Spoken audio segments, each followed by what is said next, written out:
Hi, this is Grandma here.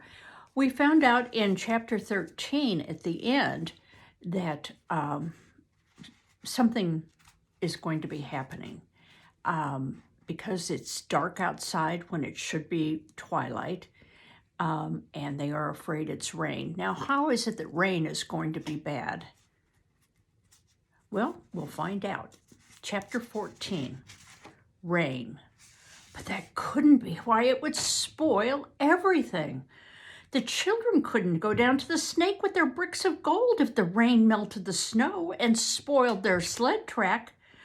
And now Peter felt it was more important than anything else for him to go to the snake tomorrow. He'd complained to himself of the long, tiring journey. He said he despised the same dull journey every second day. But he also knew that more than anything else in the world, he wanted the bouillon delivered to the snake. Though the snow was 10 feet deep in drifts and hard-packed in all the trails, a heavy rain would finish the sled rides. The mountain itself would be turned into a cataract. One could be swept along and could even be drowned in the raging rush of water. Well, it could be snow, Peter told Peer Garson. No, rain, the servant said flatly. See for yourself. But Peter had no need to stretch out his hand for the raindrops. They were on his hair, in his face. The rain had begun to fall steadily and was making a pelting noise on the hard-crusted snow. He followed Peer Garson back to the house, uncertain whether or not he should worry his mother with news of this new turn of events. Inside the kitchen, they could hear the steady downpour on the roof of the one-story lean-to. When Peter went back to the living room, the rain was pounding against the windows.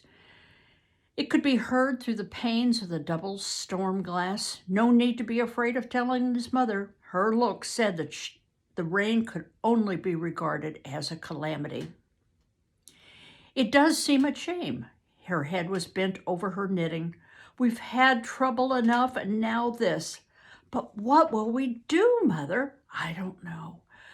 We'll just have to wait and see. Perhaps Uncle Victor can help us out. He may be able to think of a way if the sleds can no longer be used. Uncle Victor? Why, his boat's not there. I've looked for it every time, and I've not seen it once. Oh, I think it's there, all right, Peter. I don't think we'll have trouble finding it if we need to. Well, I hope you're right, Peter sighed. I looked for it, and so did Helga. Helga has eyes that can see through a wall, almost, but we've never once seen it. Mrs. Lundstrom's busy fingers flew in and out of the wool. The fire flickered and burned more brightly. Lovisa was putting Bunny to bed. She always told him a story before he went to sleep. Ordinarily, the sound of her voice, and sometimes his, would be heard in the living room. But tonight the storm shut out everything but itself. The rain kept drumming down. When Lovisa came to say goodnight, it seemed less heavy. There was a new noise outside. The wind seemed to have caught up with its sleep and to have shaken off the stupor that had held it all day, and now it blew, a loud roar. It tried to get into the house that had been well sealed against the northern winter. The only entrance was by the chimney, and down that it came with a shower of sparks that blew out on the rug. Peter was kept busy stamping them out. Peer Garson came in to bank the fire before he could go to bed. Instead of his slow, shuffling gait, there was a new sprightliness in him. Use some of the liniment on your rheumatism, Mrs. Lindstrom said. I'll rub it in for you. It's no need, I think. Another great blow drove a gust of hot air out into the room. Peer Garson's thick-soled shoes stomped up and down, beating out the big ember that had blown almost across to the blackout curtains. I will fetch a screen for the hearth, he spoke gleefully. Perhaps it would be safer if you put the fire out, Mrs. Lundstrom suggested. Oh, but the cold. You'll die of the cold in the morning. But don't worry, I fix it. So neither the house burns down nor you freeze to death. Mrs. Lundstrom put down her knitting. Why, Peer Garson, she looked up smiling, I believe you know something. Yeah, my bones. They tell me when there'll be a change in the weather. The rain turns to snow, my shoulder says. By midnight, all will be as you've never seen it, something you've not seen in your time. He spoke happily, but there was just a trace of scorn in his tone. It was scorn for all who had not lived as many years as he. Tomorrow you will see something you know nothing about. For this late in April, a blizzard. Per Garson was right.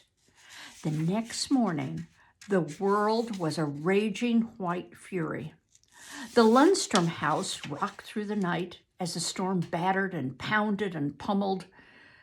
The wind seeped in through the tight-fitting double windows. It entered through cracks and crevices that no one knew existed. It seemed to force its way through openings that had been puttied and sealed with the greatest care. It tossed ancient ashes of the many fireplaces into little whirlpools of dust in all the rooms. By morning, the kitchen had a spread of gritty black dirt over its usual spotless boards. But the Lundstroms slept soundly that night. Now they could hope for the Gold's safe transit again. There was no question of going to the Snake or anywhere else in the morning. Not even the weather-brave Norse children could venture out in such a storm. For 3 days, the people of Rusvik kept to their homes. The postman seemed to be a person of the past. No one knew what had become of him. On the 3rd day of the blizzard, Dr. Aker started out to see one of his sick. But the way he walked backward in the wind and battled to keep his coat from being blown off and dug his sealskin earmuffs into the collar of his coat was enough to make people turn their back to their own fires with a feeling of thankfulness that they didn't have to get out. There was food aplenty in all the houses. No one needed to worry about a neighbor going hungry, and though the kindling seemed to be eaten up by the hungry, fire-breathing dragons of the hearths, none in Ryswick would lack wood if the blizzard lasted a week. But what of the Germans? How were they standing this storm, the like of which only the very old could remember?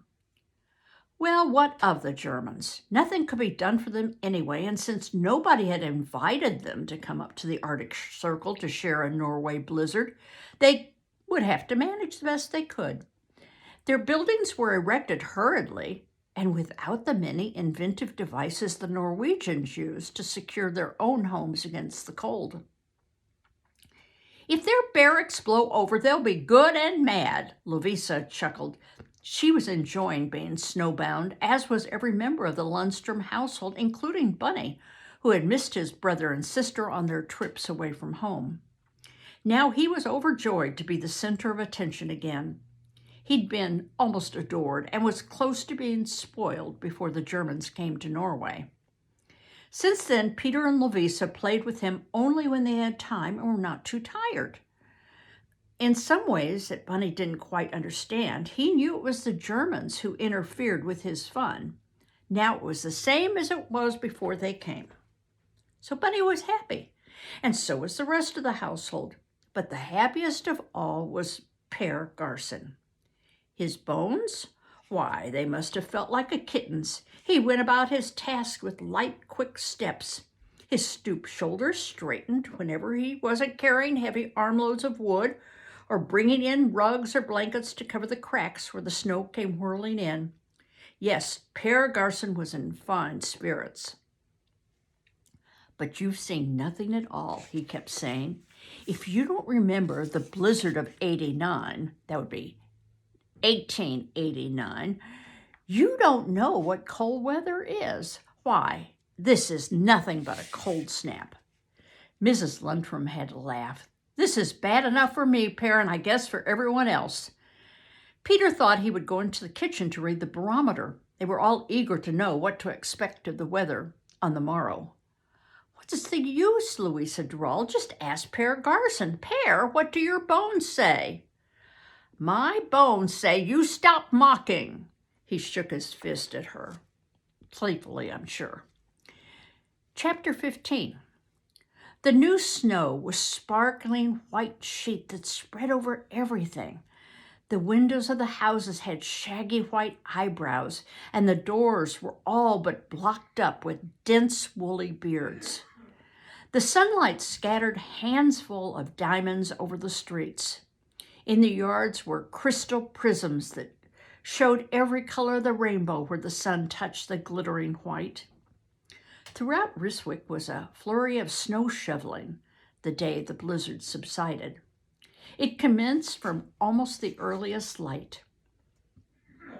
On the way to the cave, Peter found the snow knee-deep in places.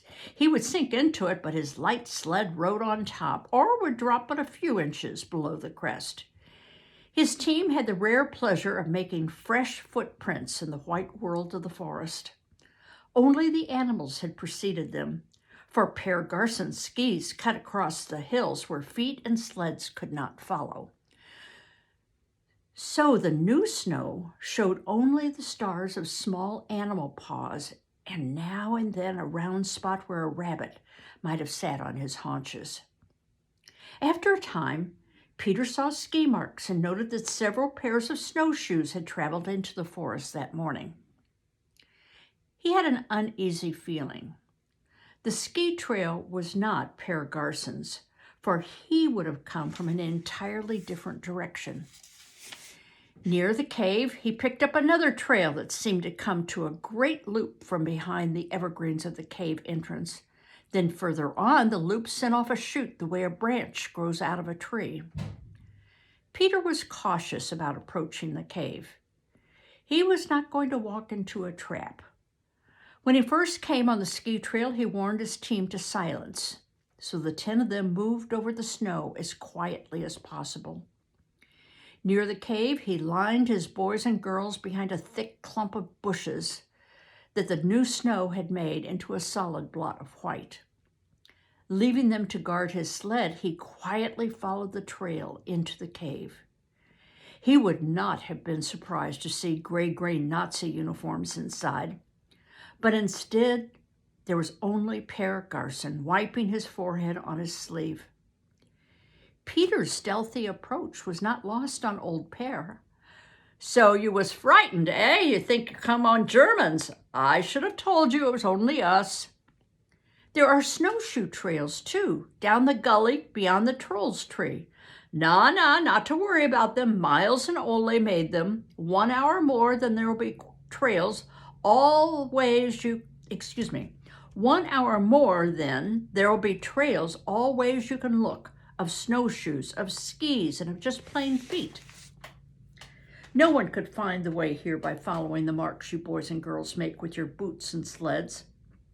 "Well, I didn't know," Peter said. "I knew you had come across the valley, but I didn't think one pair of skis could make so many trails. And I didn't know about the snowshoes." "Oh, I made the ski trails myself. I make more when you go off." Per drew out a blue bandana handkerchief and wiped his running eyes. "You thought the Germans knew already about the cave?"